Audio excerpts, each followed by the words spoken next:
कमरे में कुछ ज्यादा ही सन्नाटा नहीं लग रहा? नीचे भी कोई आवाज नहीं है। शहर में होते तो इस समय गाड़ियों या लोगों की आवाजें आती रहती। ये खामोशी मेरे लिए असहनीय हो रही है। हाँ, पहाड़ों में ऐसे ही होता है अनामिका। अरे तुम नई हो इसीलिए तुम्हें अजीब लग रहा है, धीरे धीरे आदत हो जाएगी। तुमको पता है यहाँ रात होते ही सब शांत हो जाता है। यही तो यहाँ की संस्कृति और यही तो यहाँ की खूबसूरती है। पता है, लेकिन ये खामोशी जैसे एक बेचैनी पैदा कर रही है। एक दबा दबा डर लग रहा है, जैसे कोई बड़ी बात होने वाली हो। तुम्हें कुछ महसूस नहीं हो रहा? अरे तुम इतना चिंता क्यों करती हो? महसूस होने जैसा कुछ नहीं है, सब सामान्य है। तुम बस बेवजह डर रही हो। नए माहौल में ढलने में समय लगता है, बस खुद को समय दो, बाकी सब ठीक हो जाएगा। बात सिर्फ एक माहौल की नहीं है। मुझे लगता है तुम और मैं जैसे एक दूसरे से दूर हो गए हैं। शादी से पहले जो सहज रिश्ता था, यहाँ आकर वो वैसा नहीं लग रहा। तुमसे बात करते भी लगता है तुम किसी और ही बात में खोए हो। किस बात की दूरियां? अरे भाई मैं यही हूँ, काम के बाद घर आया हूँ, तुम्हारे पास बैठा हूँ, सब तो ठीक है। तुम्हारा मन क्यों खराब है? क्या हो गया? ठीक नहीं है, तुम मेरी बातों को सुनते ही नहीं। मेरे मन की अवस्था समझने की कोशिश तक नहीं करते। मैं बस तुमसे थोड़ा सा सहारा चाहती हूँ, जरा सी हमदर्दी। पर तुम तो सिर्फ काम और पहाड़ की बात करते रहते हो। अरे देखो भाई, मैं पूरे दिन काम करके आता हूँ। अब ये ना तुम्हारी उलझाऊ बातें सुनने का मन नहीं है। मैं मानता हूँ पहाड़ की जिंदगी कठिन होती है, धीरे धीरे तुम ढल जाओगी इसमें। अब क्या बोलूं, तुम समझती भी तो नहीं हो। चलो तुम सो जाओ, बाकी सारी बातें सुबह करेंगे। क्या सुबह होते ही सब बदल जाएगा? मुझे नहीं लगता। इस कमरे की खामोशी की तरह ही हमारे बीच की दूरी भी बढ़ रही है। अगर अभी तुम मेरे साथ नहीं हो तो फिर कब रहोगे? हाँ, शायद तब मैं तुम्हारी बात ध्यान से सुन सकूं। अभी बहुत थका हुआ हूँ। हाँ। यानी मुझे ही समझौता करना होगा, है ना? यही समझ में आता है। यहाँ की प्रकृति जितनी शांत है, तुम्हारा मन भी मेरे लिए उतना ही अनजान होता जा रहा है। तुम ऐसी बातें क्यों कर रही हो? देखो अनामिका, मैं तुमसे प्यार करता हूँ। तुम ये सारी बातें भूलो, छोड़ दो इसको, शांत हो जाओ। मन को शांत करो, लंबी लंबी सांसें लो, है ना? चलो ये सारी बातें भूलकर अब सो जाओ। चलो। माँ बाप की बात ना मानकर शहर की लड़की से शादी करने के कारण अनिमेष के जीवन में झंझट बढ़ते ही जा रहे हैं। परिवार किसी तरह भी अनिमेष की पत्नी को नहीं अपना पा रहा। अभी तक बरामदे में खड़ी हो, भोर हुए इतनी देर हो गई। अब तक सोई रहोगी तो घर का काम कैसे चलेगा? अपनी जिम्मेदारियां समझ नहीं आती तुम्हें? माँ, मैं तो उठ ही गई थी। यहाँ की हवा बहुत ठंडी है, थोड़ा असहज लग रहा था, इसलिए बस थोड़ी ताज़ी हवा ले रही थी। यहाँ सब लोग सुबह सुबह उठते हैं। ये शहर नहीं है, शहर में आलस चलता है, पहाड़ों में नहीं। यहाँ की ठंड, यहाँ का मौसम, सब हमें झेलना पड़ता है। हाँ माँ, कोशिश कर रही हूँ, लेकिन आज बर्फ जैसे तेजी से पिघल रही है। पिछले साल तो इस समय ज्यादा बर्फ थी, तस्वीरों में देखा था। इन सब बातों में तुम्हें पढ़ने की जरूरत नहीं। तुम्हारा काम है घर के अंदर का। मौसम की चिंता करने के लिए हम लोग हैं। बस ध्यान में आया इसलिए कह रही थी। अजीब सा डर लग रहा है, रात को भी ठीक से नींद नहीं आई। डरने से क्या होगा, अपने काम पर ध्यान दो, सब ठीक रहेगा। कल अमृता को मदद क्यों नहीं की? वो अकेली सारा काम कर रही थी। अमृता ने खुद मुझे भंडार घर में आने से मना किया था, इसलिए मैं नहीं गई। बैठे रहने से काम नहीं चलेगा। नई बहू हो, सारे काम सीखने पड़ेंगे। अपनी जिम्मेदारी समझो और परिवार के साथ चलो। मैं समझती हूँ माँ, बस थोड़ा समय चाहिए, धीरे धीरे सीख जाऊंगी। गलती नहीं करना चाहती। समय नहीं है, यहाँ सब कुछ नियम से चलता है। जाओ भंडार घर साफ करो और अमृता की मदद करो, सुस्ती बिल्कुल नहीं चलेगी। ठीक है माँ, मैं जा रही हूँ, आज ही सारा काम पूरा कर दूंगी।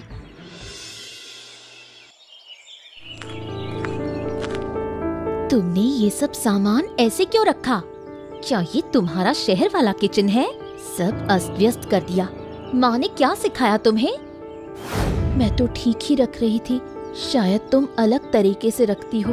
तुम बता दो, मैं फिर से ठीक कर देती हूँ। ठीक क्यों करूँ तुम्हें? खुद ही सब गलत रखा है।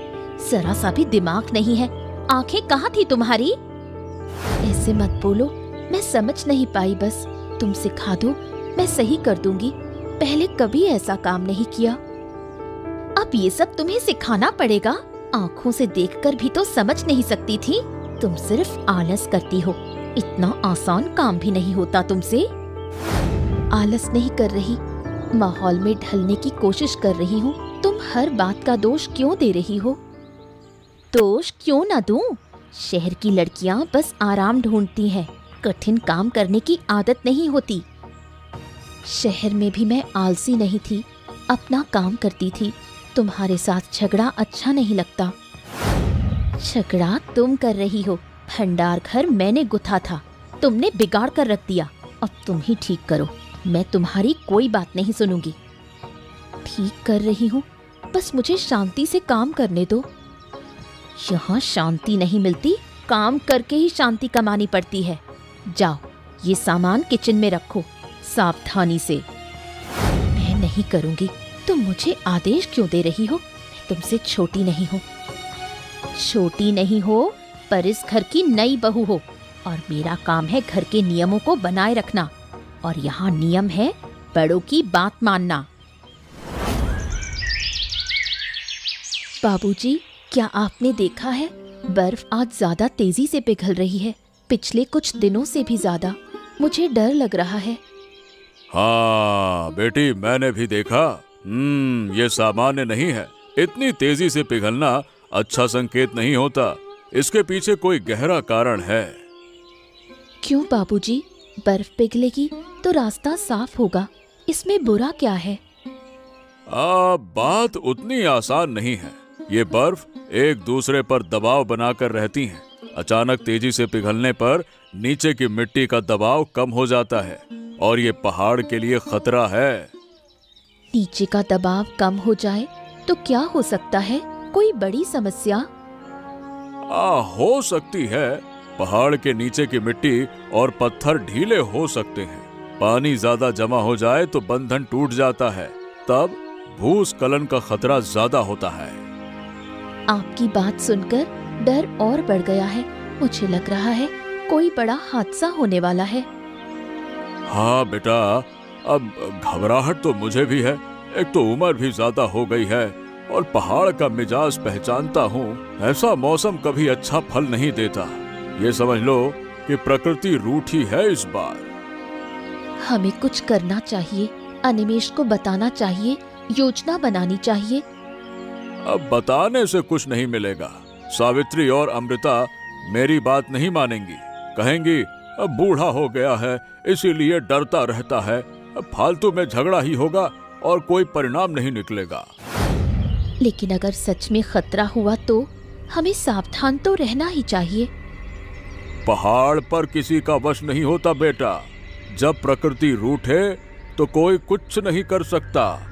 बस एक चीज कर सकते हैं, और वो है इंतजार और ऊपर वाले से दुआ। बस इंतजार करने से खतरा और बढ़ जाएगा। कुछ न कुछ करना ही होगा। मन बिल्कुल बेचैन है।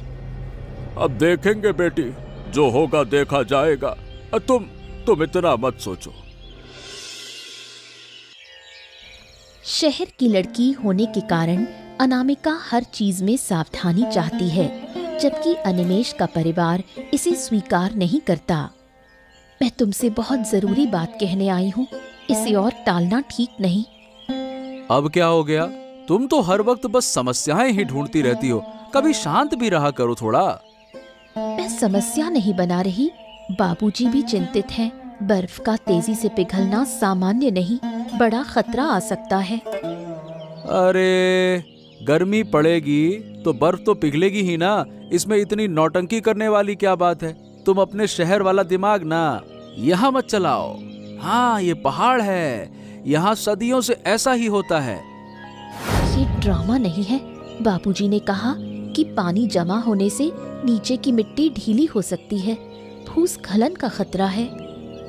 बर्फ पिघलेगी, फिर ठंडी आएगी, फिर जम जाएगी। इसमें क्या ड्रामा करना है? ऐसा है, बाबूजी की हो गई है उम्र, वो हर बात में डर जाते हैं। मैंने ऐसा देखा था, मैंने ये देखा था, मेरे समय में ये हो। अरे हो गया समय, समय के साथ चीजें बदलती हैं। तुम उनकी बात इतनी क्यों मान रही हो, मुझे तो यही समझ में नहीं आ रहा।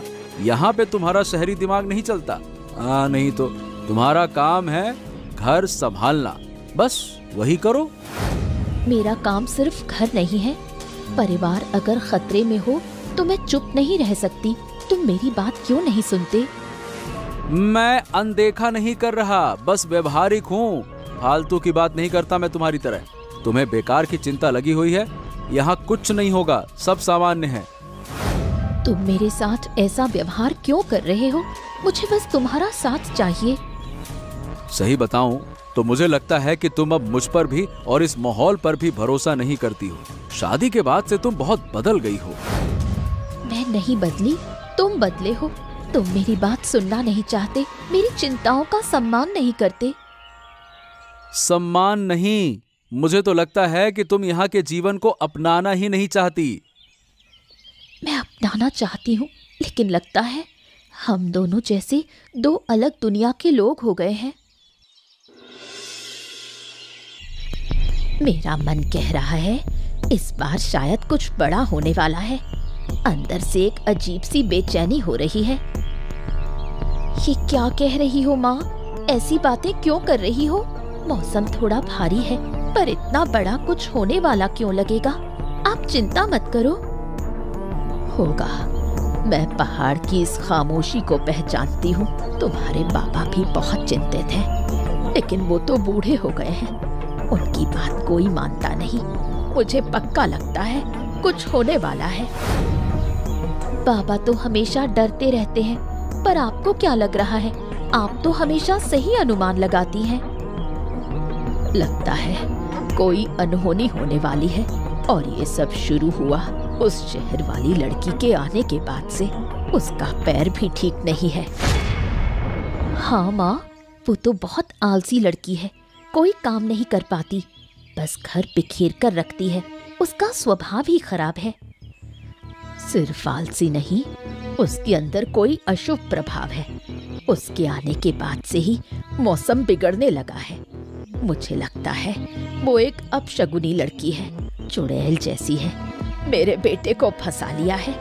कितनी बार समझाया कि उससे शादी मत करना, पर उसने मेरी सुनी ही नहीं।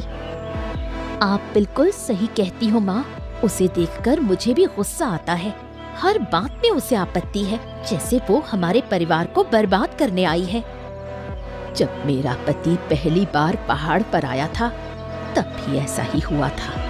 फिर बड़ा हादसा हुआ था। मेरा दिल कांप रहा है। आपने उसे कुछ कहा क्यों नहीं? उसे घर से बाहर निकलने से रोकिए, उसकी परछाई भी घर पर ना पड़े। कहा है, पर वो तो अपनी ही चलाती है, हमारी बात मानती ही नहीं, बड़ी जिद्दी है। दादा को कहना चाहिए। दादा उसे इतना बढ़ावा क्यों देते हैं? वो तो उसी लड़की के कहने पर चलता है। अनिमेष भी अब बदल गया है। मुझे इस परिवार को लेकर बहुत डर लग रहा है, कहीं कोई हानि ना हो जाए।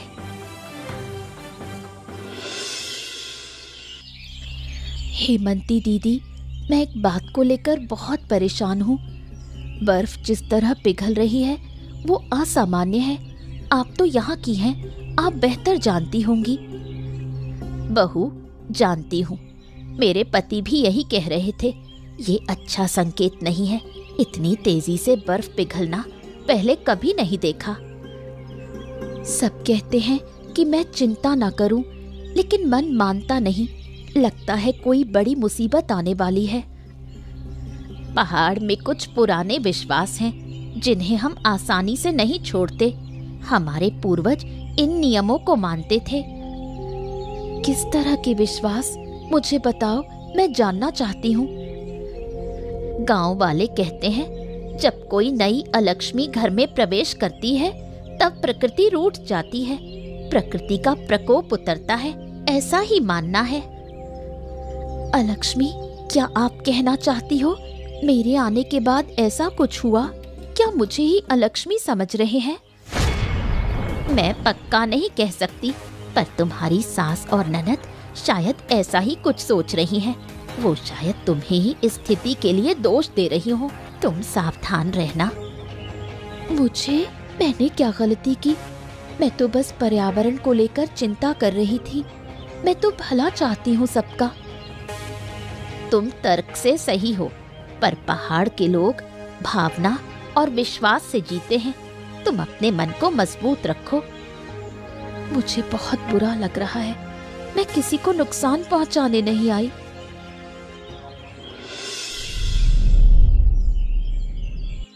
माँ, बाबा, जरा ठहरिए।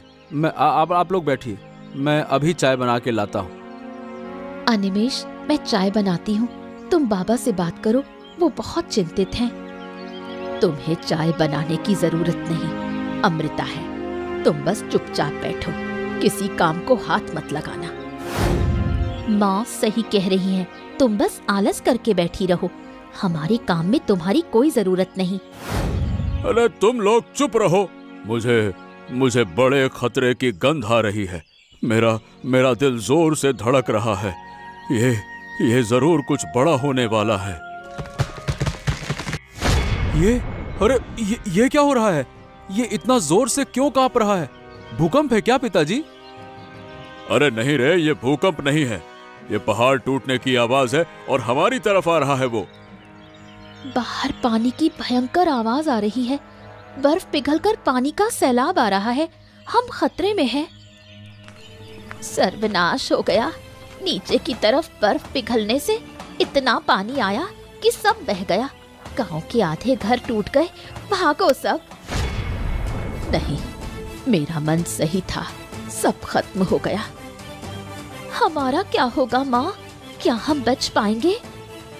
अरे हम तो ऊंचाई पर हैं, पर नीचे के लोग बर्बाद हो गए।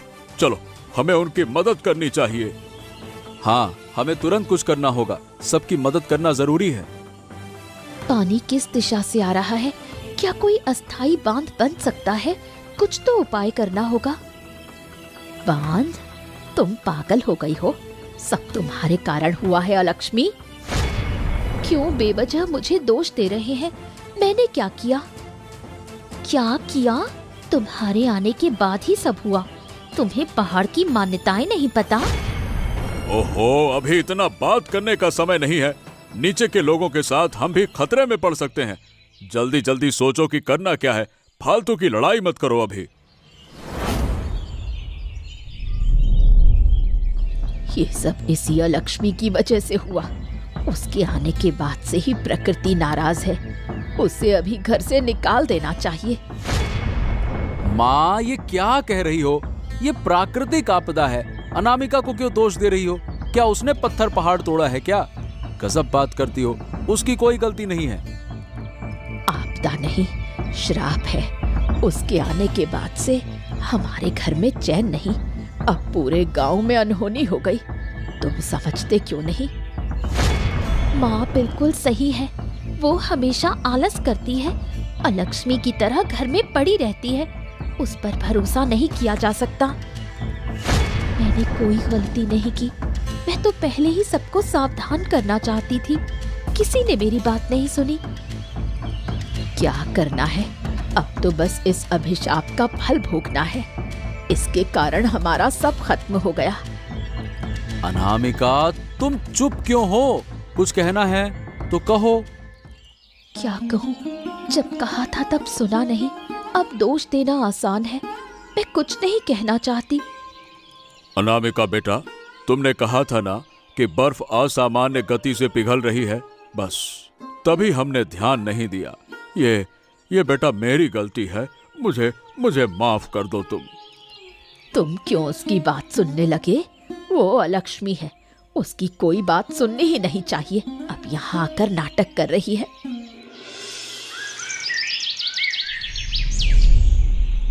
देखा ना, माँ सही कह रही थी। इस अलक्ष्मी की वजह से ही सब हुआ। इसी के कारण आज इतना बड़ा संकट आया। हमारा सब खत्म हो गया। तुम बढ़ा चढ़ाकर बातें कर रही हो अमृता। ये पूरी तरह से एक प्राकृतिक घटना है। अनामिका को दोष देने से कोई मतलब नहीं है। तर्क संगत बातें करो। नहीं तो। प्राकृतिक घटना नहीं, जब से वो घर में आई है मौसम ही बदल गया है। उसका स्वभाव ही खराब है।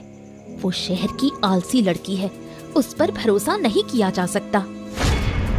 आलसी हो या ना हो, उसका इस प्रकृति पर कोई नियंत्रण नहीं है। ये पहाड़ बहुत पुराना है।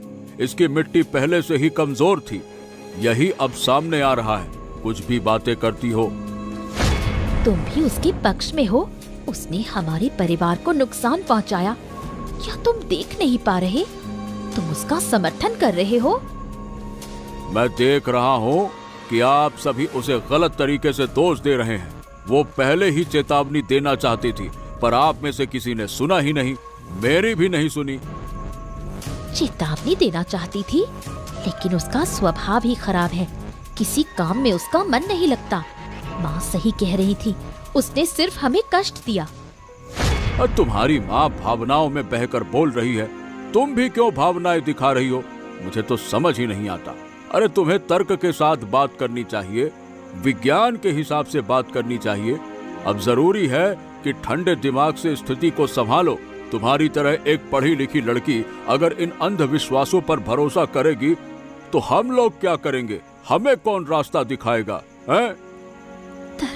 तर्क से अब क्या होगा?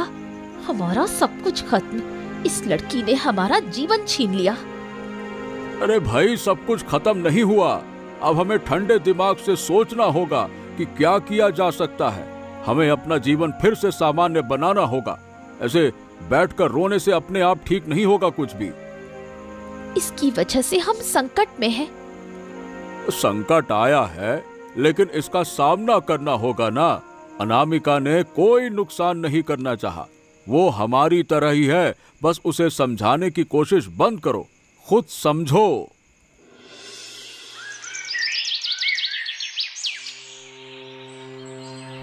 पहाड़ के इस संकट के कारण सभी अनिमेष की पत्नी अनामिका को दोष दे रहे हैं। इसलिए अनामिका खुद कारण जानकर इसका सामना करने की कोशिश कर रही है। पापा, आप मुझे सच सच बताइए, बर्फ ऐसे क्यों पिघल रही है? इसके पीछे क्या कारण हो सकता है? मैं जानना चाहती हूँ। बेटा, ये पहाड़ बहुत पुराना है। इसके नीचे ढीली मिट्टी और पत्थर है। बर्फ अचानक से ज्यादा पिघलने पर पानी जमा होकर उस मिट्टी पर दबाव डालता है। बस यही मुख्य समस्या है। पानी जमा होकर दबाव डालने से क्या होता है? मिट्टी की मजबूती क्यों कमजोर हो जाती है? अब पहाड़ की कमजोरी बढ़ती है। कई साल पहले इस पहाड़ का एक हिस्सा गिर गया था, तब बहुत नुकसान हुआ था। ये इतिहास सब भूल गए, तो अब उनको लगता है कि आज पहली बार हो रहा है। आपने तब मुझे क्यों नहीं बताया? मैं तब जानना चाहती थी। मैंने तो आप पर भरोसा किया था। देखो बेटा, मैं जानता था कि मैं बताऊंगा तो भी कोई सुनेगा नहीं। सावित्री और अमृता तो सिर्फ मुझे बूढ़ा समझती हैं। अनिमेष, वो भी मेरी बात को कोई महत्व नहीं देता। तो मैं क्या बताऊं, किसे बताऊं? लेकिन क्या ये मौन उस पुराने हादसे का संकेत है? क्या हमें फिर से उसी भयंकर संकट का सामना करना होगा? हो सकता है इस पहाड़ का मूड समझना बहुत कठिन है। एक बार जब ये टूटना शुरू करता है तो आसानी से नहीं रुकता। ये प्रकृति का खेल है बेटा, प्रकृति का खेल। तो हम बैठे नहीं रह सकते। हमें कुछ करना होगा। इस संकट को रोकना जरूरी है। लोगों का जीवन खतरे में है। तो तुम क्या करोगी? क्या हमारे पास प्रकृति पर कोई नियंत्रण है? इतने बड़े पानी के बहाव को क्या तुम अकेले रोक पाओगी? हाथ नहीं है, लेकिन दिमाग तो है। अगर हम बर्फ पिघलने के पानी को किसी दूसरी दिशा में मोड़ दे तो? मैंने एक जगह देखा है। दूसरी दिशा? ये कैसे संभव है? पानी का बहाव बहुत तेज है। क्या तुम कर पाओगी? मतलब ये तो असंभव है। मैं कुछ सोच रही हूँ, लेकिन इसके लिए मुझे आपका सहयोग चाहिए। आप पहाड़ को जानते हैं, आपके अनुभव की जरूरत है।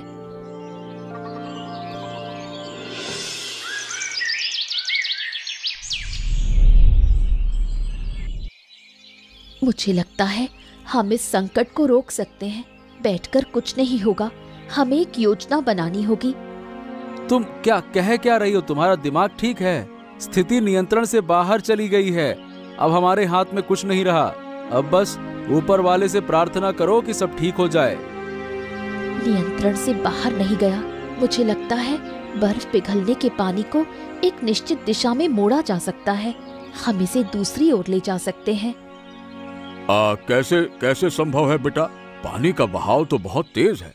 क्या तुम पूरे पहाड़ के पानी को मोड़ दोगी क्या? ये तो असंभव है। पूरा पानी नहीं, जहाँ से बहाव आ रहा है वहीं से इसे हटाना होगा। गांव के आखिरी किनारे पर एक बांध बनाना होगा। वहीं बांध देने से पानी दूसरी दिशा में चला जाएगा। बांध? वाह, अब बांध बनाना है? ये भी असंभव है। इतने कम समय में इतना बड़ा काम नहीं किया जा सकता। तुम्हारा विचार ही सही नहीं है, फालतू की बातें करती हो। किया जा सकता है अगर गांव के सभी लोग मिलकर काम करें। थोड़ी मिट्टी और पत्थर से अस्थाई बांध बना सकते हैं। अब हमारी एकता जरूरी है। वैसे विचार खराब नहीं है, लेकिन गांव वाले हमारी बात सुनेंगे क्यों? वो तो तुम्हारी माँ और बहन की बात सुनकर तुम्हें दोषी मानते हैं।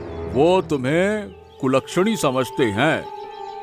और तुम तो पहाड़ों के बारे में ज्यादा जानती भी नहीं हो, तो तुम कैसे बांध की जगह तय करोगी, कैसे बनाओगी? ये तो रणनीति का काम है। मैंने जगह देखी है जहाँ पहाड़ का कोना है, वहीं बर्फ पिघलकर पानी जमा हो रहा है। वहीं बांध देना होगा। मैंने पापा से बात की थी। वाह वाह बेटा वाह, तुम्हारे साहस की तारीफ करनी होगी। लेकिन हाँ, ये काम है बहुत खतरनाक। मैं तुम्हारे साथ हूँ, चिंता मत करो। चलिए फिर हम सब मिलकर शुरू करते हैं। सभी सुनिए, हम बैठे नहीं रह सकते। बर्फ पिघलने के पानी को इस रास्ते से गांव की ओर जाने नहीं देना है। हमारा जीवन खतरे में है। अनामिका, तुम इतना जोखिम क्यों ले रही हो? तुम पहले क्यों खड़ी हो गई? मैं तुम्हारे साथ हूँ। बताओ क्या करना है, बोलो। वाह वाह वाह वाह वाह, अब हम नई बहू की बात क्यों सुने? ये संकट तो इसी की वजह से आया है ना। हम इस पर भरोसा क्यों करें? नहीं करने वाले भैया भरोसा इस पर। संकट क्यों आया ये बाद में देखेंगे। अभी हमें बांध बनाना होगा। इस कोने से पानी को दूसरी दिशा में मोड़ना होगा। हमारे पास और समय नहीं है। मैं संकोच कर रहा था कहने में, लेकिन मैं देख रहा हूँ कि तुम्हारा निर्णय सही है। मैं तुम्हारे साथ हूँ। हम मिलकर काम करेंगे। हाँ हाँ, लेकिन भैया इतना बड़ा बांध बनेगा कैसे? हमारे पास तो औजार भी नहीं है। हम तो खाली हाथ हैं। औजार की जरूरत नहीं, मिट्टी और पत्थर से काम शुरू करना होगा। चलिए सभी मिलकर हाथ लगाएं। हमारा जीवन हमारे हाथ में है। मैं अनामिका के साथ हूँ। वो अलक्ष्मी नहीं, हमारी रक्षक है। चलो सब काम शुरू करें। हमारे पास और समय नहीं है, जल्दी करना होगा। रात हो रही है और पानी तेजी से बढ़ रहा है। सावित्री मासी माँ, आपने अनामिका को जो लक्ष्मी कहा था वो झूठ साबित हुआ। आपको अपनी गलती समझनी चाहिए। मुझसे गलती हो गई हेमंती। मैंने भावनाओं में उसे दोष दिया। मैं नहीं समझ पाई। मैंने उसके साथ बहुत अन्याय किया। मैंने भी उसे आलसी लड़की कहा था। अब मुझे पता चला वो हमसे ज्यादा साहसी है। उसने अकेले पूरे गांव का नेतृत्व किया। अगर उसने समय पर बांध का सुझाव न दिया होता तो शायद हमारा ये घर भी बह जाता। हम सब आज संकट में पड़ जाते। मैंने उसके साथ बहुत अन्याय किया। उसे मेरी बातों से कितना दुख हुआ होगा। मैं उसके पास क्या मुंह लेकर जाऊं? उसकी वजह से हम जिंदा हैं। उसने हमारी रक्षा की। हमें उसके प्रति कृतज्ञ होना चाहिए। आपको उससे माफी मांगनी चाहिए मासी माँ। वो बहुत अच्छी लड़की है। वो आपको माफ कर देगी। आपको उसे सम्मान देना चाहिए। मैं उसके पास क्या मुंह लेकर जाऊं? वो मेरे बारे में क्या सोचती होगी? शायद अब वो मुझे माफ ना करे। जाओ माँ, वो बहुत अच्छी लड़की है। वो तुम्हें माफ कर देगी, उसे गले लगाओ। पहाड़ की अलक्ष्मी जैसी कोई मान्यता नहीं है प्रकृति की कमजोरी और एक इंसान की बहादुरी। अनामिका ने साबित किया वो अलक्ष्मी नहीं, लक्ष्मी है। अनामिका की साहसिकता की वजह से पूरे गांव के लोग और अनिमेष का पूरा परिवार अपनी गलतियां समझ गया। सभी अनामिका से माफी मांगते हैं। अब सारा संकट खत्म हो गया। पहाड़ का पानी भी अब शांत हो गया है। हमारा बांध सफल हुआ। हाँ हाँ अनामिका, सब तुम्हारी वजह से संभव हुआ है। तुमने मेरी शंका दूर की। मैं तुम्हारा आभारी हूँ। मैंने तुम्हारे साथ सच में बहुत अन्याय किया। मुझे माफ करना। बहू, मुझसे गलती हो गई, मुझे माफ कर दो। मैंने तुम्हें अलक्ष्मी कहा, अपमान किया। तुमने मेरा जीवन बचाया। माँ, आप लज्जित मत हो। मैंने आपको माफ कर दिया। मैं आपकी बातों को याद नहीं रखती। आप ही मेरा परिवार है। लेकिन हाँ, तुमने साबित कर दिया तुम सिर्फ मेरी पत्नी नहीं हो बल्कि इस परिवार की रक्षक हो। अब मैं तुम्हारी बातों की उपेक्षा नहीं करूंगा। आज से तुम्हारी बात अंतिम होगी। तुम हमारे जीवन की सबसे बड़ी संपत्ति हो। तुमने इस परिवार को बचाया। मैं हमेशा तुम्हारी ऋणी रहूंगी। हम सबने मिलकर काम किया, इसलिए सफल हुए। एकता हमारी शक्ति है। आज हम सब एक हैं। हाँ, अब से इस घर के नियम तुम तय करोगी। तुम हम सबसे ज्यादा योग्य हो। अगर आपको ये मजेदार कहानी पसंद आई तो हमारे चैनल को सब्सक्राइब करना ना भूलें। तो बताओ दोस्तों, इस कहानी में पहाड़ पर संकट क्यों आया?